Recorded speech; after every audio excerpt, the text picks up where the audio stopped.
જમ્મુ કાશ્મીર વિધાનસભામાં બબાલ આપ બીજેપીના ધારાસભ્યો વચ્ચે છૂટા હાથની મારામારી। જમ્મુ કાશ્મીરની વિધાનસભામાં ભાજપ અને આમ આદમી પાર્ટીના ધારાસભ્યો વચ્ચે ઉગ્ર બોલાચાલી બાદ છૂટા હાથની મારામારી થઈ છે।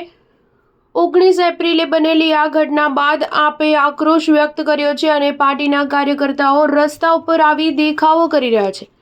ડોડા જિલ્લાના આપ ધારાસભ્ય મેહરાજ મલિકે દાવો કર્યો છે કે જમ્મુ કાશ્મીર વિધાનસભામાં બુધવારે ભાજપના ધારાસભ્યોએ તેમની સાથે મારામારી કરી હતી। ત્યારબાદ મલિક અને તેમના સમર્થકો રસ્તા પર આવી ઉગ્ર પ્રદર્શનો કરી રહ્યા છે। મલિકે આક્ષેપ કર્યો છે કે 2024ની વિધાનસભા ચૂંટણીમાં ભાજપે જમ્મુમાં મોટાભાગની બેઠકો જીતી। જો કે ભાજપ ધારાસભ્યો જનતાની સેવા કરવાના બદલે પોતાનું ઘર ભરી રહ્યા છે। તેમણે કહ્યું કે હું જમ્મુનો એકમાત્ર ધારાસભ્ય છું અને હું પ્રજા સાથે જોડાયેલા મુદ્દાઓ વિધાનસભામાં ઉઠાવવા માંગતો હતો। તેમણે આક્ષેપ કર્યો છે કે વિધાનસભામાં મને મુદ્દા ઉઠાવતા રોકવામાં આવ્યો અને મારી સાથે મારામારી પણ કરવામાં આવી। તેમણે બુધવારે થયેલી મારામારીનો ઉલ્લેખ કરતા કહ્યું કે હું વિધાનસભામાં પીડીપીના ધારાસભ્યો સાથે ચર્ચા કરી રહ્યો હતો। જો કે આ દરમિયાન અચાનક ભાજપના ધારાસભ્યો આવ્યા અને મારી સાથે ઉગ્ર બોલાચાલી અને મારામારી કરવા લાગ્યા। હું હંમેશા પ્રજાના મુદ્દા ઉઠાવતો રહીશ।